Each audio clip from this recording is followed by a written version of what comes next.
Hello students, I am Sia Arshita Rizwani from HR Institute of Studies. Today we will be continuing and in fact we will be completing chapter number 13 of science for standard 10 student. The name of the chapter is magnetic effect of electric current. Okay. So basically chapter काफी बल्कि था. आपने electric generator, electric motor, solenoid, electromagnetic induction, circular loop, straight wire, काफी heavy topics है chapter में पढ़े. सो to and this ये बहुत लाइट टॉपिक है आज का अपना, बहुत इजीली समझ आ जाएगा एंड इट्स क्वाइट इजी. चलो तो आज का अपना टॉपिक है डोमेस्टिक इलेक्ट्रिक सर्किट. अपना टॉपिक है डोमेस्टिक इलेक्ट्रिक सर्किट. स्टूडेंट्स, आपको पता है आपके घर में जो इलेक्ट्रिक पावर आता है, आपके घर में जो इलेक्ट्रिक पावर आता है वो मेन से आता है. पर मतलब मेन्स ऑन कर दो, मेन ऑफ कर दो, मेन स्विच अपन बोलते हैं मेन स्विच ऑफ है, मेन स्विच ऑफ है, ये ऑन है. मेन्स मतलब अपने घर में जो इलेक्ट्रिक पावर, घर ऑफिस कहीं भी जो इलेक्ट्रिक पावर आता है वो मेन से आता है. मेन अभी मेन से कहाँ पे आता है, मीन्स से कहां से आता है, मतलब अपने घर के बाहर में पोल्स देखे होंगे, खंबे, वो खंभों से इलेक्ट्रिक पावर आता है अपने घर में, मेन्स के थ्रू एंटर होता है. या तो अगर पोल्स थ्रू तो अंडरग्राउंड वायर से भी आता है, या तो अंडरग्राउंड वायर्स होती है वहां से आता है इलेक्ट्रिक पावर, या तो मेन से आता है. ठीक है, मतलब कैसे अपने यहाँ पे इलेक्ट्रिक पावर आता है, अपने यहाँ पे इलेक्ट्रिक पावर है जो मेन स्विच होता है वहां पे, ये जो मेन्स होते हैं वहां पे कैसे आता है, या तो पोल्स के थ्रू या तो अंडरग्राउंड वायर के थ्रू. तो सबसे पहले अपने यहाँ पे जो इलेक्ट्रिक पावर आता है वो थ्रू मेन्स आता है. अरे मेन्स तक कैसे पहुंचता है, या तो पोल्स के थ्रू या तो अंडरग्राउंड वायर्स के थ्रू, राइट. अब स्टूडेंट्स, यहां पे मेन से दो वायर निकलती, कितनी वायर निकलती, 2 वायर. This is important. पहली जो वायर होती है उसमें रेड कलर का इंसुलेशन होता है, मतलब रेड कलर की वायर होती है, रेड कलर की वायर होती है ये जो, और दूसरी वायर ब्लैक कलर की होती है. ये मेन से जो इलेक्ट्रिसिटी घर पे आती है उसमें 2 वायर्स होती है, एक होती है रेड वायर और एक ब्लैक वायर. रेड कलर की वायर और ब्लैक कलर की wire, red insulated wire and black insulated wire. ये जो रेड कलर की वायर है उसको हम लाइट वायर बोलते हैं. क्या बोलते हैं, लाइट वायर. लाइट वायर का काम क्या होता है, ये लाइट वायर कैसा होता है, पॉजिटिव. और जो ब्लैक कलर की वायर उसको हम लोग बोलते हैं न्यूट्रल वायर. क्या बोलते, आई मीन इसको कुछ बोलते हैं ब्लैक वायर, और ये न्यूट्रल होती है. न्यूट्रल वायर और लाइट वायर. ठीक है, तो मतलब जो इलेक्ट्रिक पावर अपने घर में आ रहा है मेन्स के थ्रू अपने घर में घुस रहा है. मेन्स में कहां से गया, या तो इलेक्ट्रिक पोल, घर के बाहर पोल्स होंगे, या तो पोल्स ही तो अंडरग्राउंड वायर्स के थ्रू. अब मेन्स के थ्रू 2 वायर निकलती है, एक होती है ब्लैक वायर और एक होती है रेड वायर. रेड वायर को लाइट वायर बोलते हैं जो पॉजिटिव होती है, और ब्लैक वायर नन्यूट्रल होती है. Clear, okay. अब ये फिर अपने मीटर बोर्ड में जाता है, मीटर बोर्ड से इलेक्ट्रिसिटी अपन को मिलता है. ठीक है, मीटर बोर्ड से इलेक्ट्रिसिटी के मीटर में आता है. अब बेसिकली जो सर्किट्स होते हैं ना, वो सर्किट्स भी 2 टाइप के होते हैं. सर्किट यूजुअली एक 15 एम्पियर का होता है और एक 5 एम्पियर. 15 एम्पियर का यूजुअली हाई पावर अप्लायंसेस के लिए होता है. ये जो सर्किट्स होते हैं, जो इलेक्ट्रिक सर्किट होता है वो 15 एम्पियर और 5 एम्पियर. जो 15 एम्पियर का इलेक्ट्रिक सर्किट होता है वो यूजुअली जो हाई पावर वाले अप्लायंसेस होते हैं उसके लिए होता है, जैसे गीजर हो गया, एयर कंडीशनर हो गया, इन सब के लिए. और 5 एम्पियर वाला इलेक्ट्रिक सर्किट ट्यूबलाइट, बल्ब्स, उन सब के लिए चलता है. क्लियर. सो ये बेसिक आपने ये पढ़ा कि अपने घर पे जो इलेक्ट्रिक पावर आता है, जो इलेक्ट्रिसिटी आती है वो बाहर पोल्स में से या तो अंडरग्राउंड वायर से अपने मेन्स में आती है, मेन स्विच में.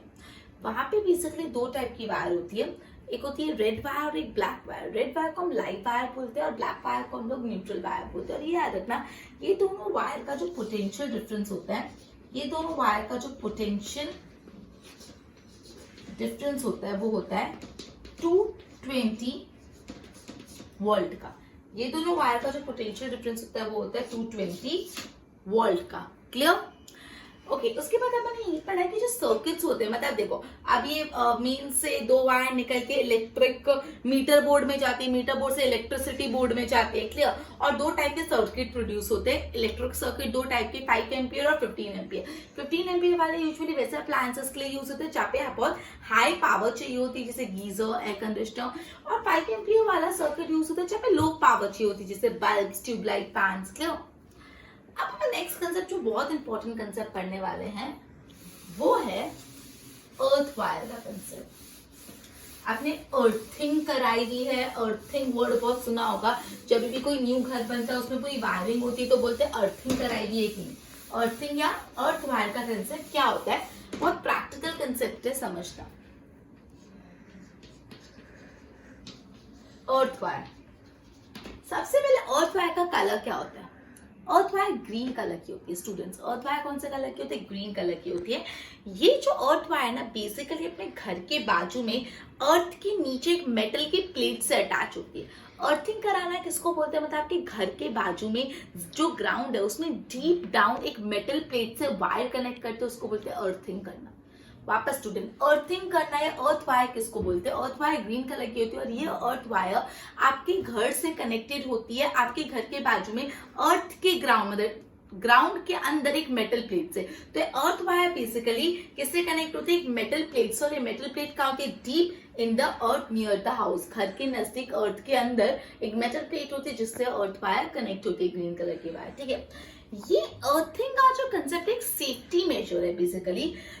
जो ऐसे अप्लायंसेस होते हैं जिनकी मेटल की बॉडी होती है, जैसे हो गया आपका जो आयरन करते हो, प्रेस हो गया, जो टोस्टर हो गया, फ्रिज होता है, उन सबकी बॉडी कैसे होते हैं, मेटल की बॉडी होती है। तो ठीक है, तो ये जो मेटल की बॉडी ना वो अर्थ वायर से कनेक्टेड होती है। मेटल की बॉडी किससे कनेक्टेड होती है, अर्थ वायर से कनेक्ट होती है, जिससे it provide low resistant conducting part, जिससे जो पूरा कंडक्टिंग पार्ट है उसका रेजिस्टेंस लो हो जाए। क्लियर,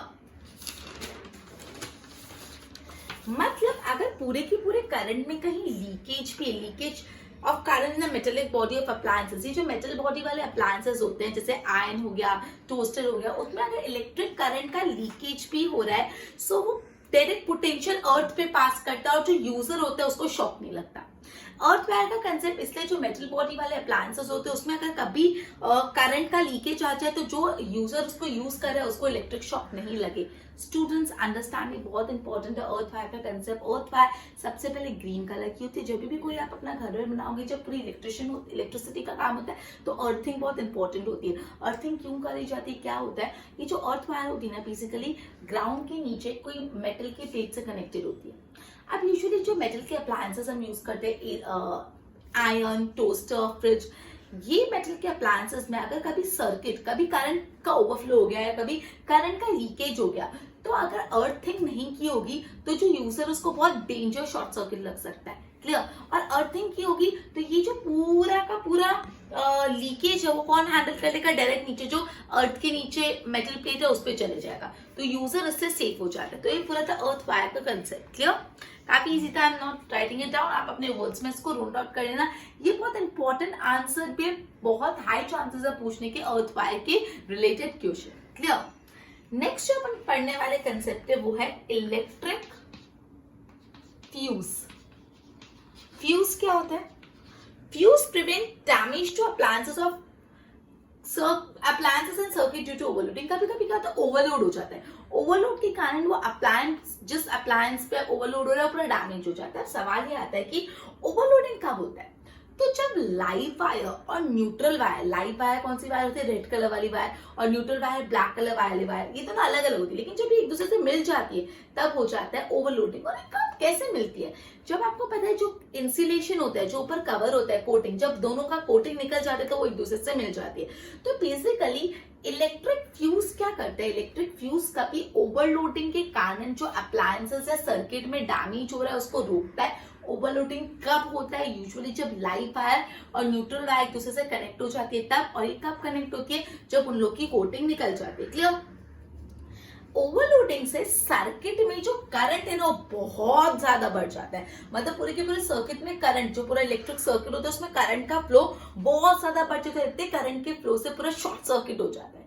क्या हो जाता है, शॉर्ट सर्किट हो जाता है। तो अब फ्यूज यहाँ पे क्या कर रहा है, तो फ्यूज बेसिकली प्रिवेंट करता है इलेक्ट्रिक करंट को फ्लो होने में। फ्यूज ये करता है कि सर्किट से करंट फ्लो नहीं हो, फ्यूज का ये काम है इलेक्ट्रिक करंट को रोकने का। मतलब जब ये जूल्स हीटिंग इफेक्ट जो अपन आगे पढ़ेंगे, इतना हीटिंग हो जाती है जिससे इलेक्ट्रिक फ्यूज पूरा मेल्ट हो जाता है, और इलेक्ट्रिक फ्यूज जब मेल्ट हो जाता है तो पूरा इलेक्ट्रिक सर्किट को तोड़ देता है, पूरे इलेक्ट्रिक सर्किट को तोड़ देता है। अगर वो पूरे इलेक्ट्रिक सर्किट को ब्रेक कर देगा तो इलेक्ट्रिक करंट कैसे फ्लो होगा, और इलेक्ट्रिक करंट नहीं फ्लो होगा तो ओवरलोडिंग नहीं होगा, शॉर्ट सर्किट नहीं लगेगा। ठीक है, वहां पर students electric fuse short circuit से कैसे बचाने में मदद करता है। तो सुनो, बेसिकली इलेक्ट्रिक फ्यूज अपन को ओवरलोडिंग जो हो जाती है सर्किट से उससे बचाता है। ओवरलोडिंग कब होती है, जब लाइव वायर और अर्थ वायर एक दूसरे से कनेक्ट हो जाती है तब ओवरलोडिंग होती है। कब दोनों एक दूसरे से कनेक्ट हो जाती है, जब दोनों की जो कोटिंग है वो निकल जाती है तब। ठीक है, अब कभी कभी क्या होता है कि पूरे की पूरे इलेक्ट्रिक सर्किट में बहुत रैपिडली करंट का इंक्रीमेंट हो जाता है, मतलब पूरे इलेक्ट्रिक सर्किट में करंट बहुत रैपिडली इंक्रीज होता है, और उस टाइम पे जब बहुत ज्यादा करंट बढ़ जाता है इलेक्ट्रिक सर्किट में तब शॉर्ट सर्किट होता है। इस टाइम पे फ्यूज इलेक्ट्रिक करंट को रोकता है। फ्यूज क्या करते हैं, इलेक्ट्रिक करंट को रोकता है। कैसे रोकता है, जूल्स हीटिंग इफेक्ट है। जब बहुत ज्यादा हीट हो जाता है तो इलेक्ट्रिक फ्यूज अपने आप मेल्ट हो जाता है। जब इलेक्ट्रिक फ्यूज मेल्ट हो जाता है वो पूरे इलेक्ट्रिक सर्किट को ही ब्रेक कर देता है, और पूरा जब सर्किट ही ब्रेक डाउन होगा तो ऑब्वियसली उसमें से करंट नहीं फ्लो होगा। क्लियर। ओवरलोडिंग यूजुअली तब होता है जब एक्सीडेंटल हाइक हो जाता है, वोल्टेज बहुत बढ़ जाता है, या तो जब एक सॉकेट में बहुत सारा अप्लायंसेस कनेक्ट कर ले। एक सिंगल सॉकेट के अंदर जो बहुत ज्यादा अप्लायंसेस कनेक्ट करते हैं तो भी ओवरलोडिंग के बहुत हाई चांसेस होते हैं। क्लियर। आपको ना टेक्स्ट बुक में एक फिगर भी पूरा दिया हुआ है, figure 13.20, a systematic diagram of one of the common domestic circuit. आपको दिख रहा है अर्थ वायर ग्रीन कलर की, उसके बाद आपको दिख रहा है लाइव वायर रेड कलर की, न्यूट्रल वायर दिख रही है, फिर पहला बोर्ड है वो इलेक्ट्रिसिटी बोर्ड फ्यूज है, दूसरा वाला बोर्ड इलेक्ट्रिसिटी मीटर है, फिर तीसरा वाला है डिस्ट्रीब्यूशन बॉक्स जिसमें मेन स्विच और फ्यूजेस है फॉर ईच सर्किट, और फिर आगे 220 वोल्ट का डिफरेंस मैंने आपको आगे भी बताया। सो बेसिकली जो पूरा इलेक्ट्रिक सर्किट था, डोमेस्टिक इलेक्ट्रिक सर्किट, उसमें आपको ये याद रखना है कि इलेक्ट्रिक पावर अपने घर पे मेन से जाता है। दो वायर होती है, black wire and red wire. Red wire को लाइव वायर बोलते हैं, ब्लैक वायर को न्यूट्रल वायर बोलते हैं, और दोनों के वायर में 220 वोल्टेज का डिफरेंस होता है, ये मत भूलना। सर्किट्स भी दो टाइप के होते हैं, 5 एम्पियर 15 एम्पियर वाला। 15 एम्पियर वाला सर्किट यूजुअली किसके लिए होता है, जो बहुत हैवी अप्लायंसेस होते हैं, जो बहुत ज्यादा पावर कंज्यूम करते हैं, जैसे एसी हो गया, गीजर हो गया, ये सब। और 5 एम्पियर वाला जो नॉर्मल बल्ब सल्ब्स के लिए होता है। अर्थ वायर का कंसेप्ट मैंने आपको बताया, अर्थ वायर ग्रीन कलर की होती है। अर्थ वायर बेसिकली अर्थ के नीचे एक मेटल की प्लेट से कनेक्टेड होती है। जो मेटेलिक बॉडी वाले अप्लायंसेस होते हैं, जैसे प्रेस हो गया, टोस्टर हो गया, वो कनेक्टेड होते हैं metal wire, earth wire metal plate से, मतलब इसमें पूरी अर्थिंग की जाती है। जब कभी भी इलेक्ट्रिक मेटालिक बॉडी वाले अप्लायंसेस में बहुत करंट ओवरफ्लो हो जाता है और शॉर्ट सर्किट के चांसेस बढ़ जाते हैं, तब यूजर बच जाते हैं, क्योंकि पूरा का पूरा जो लोड होता है वो मेटल प्लेट हैंडल कर लेती है। तो अर्थ वायर भी बहुत इंपॉर्टेंट है। फिर इलेक्ट्रिक फ्यूज भी एक सेफ्टी मेजर है। इलेक्ट्रिक फ्यूज का काम होता है जब ओवरलोडिंग हो जाती है। ओवरलोडिंग से क्या होता है, बहुत ज्यादा करंट फ्लो होता है सर्किट में और शॉर्ट सर्किट लग जाता है। इलेक्ट्रिक फ्यूज क्या करता है, वो खुद मेल्ट होकर पूरा सर्किट को रोक लेता है, जिससे शॉर्ट सर्किट नहीं हो। क्लियर। ये पूरा कंसेप्ट था अबाउट डोमेस्टिक इलेक्ट्रिक सर्किट।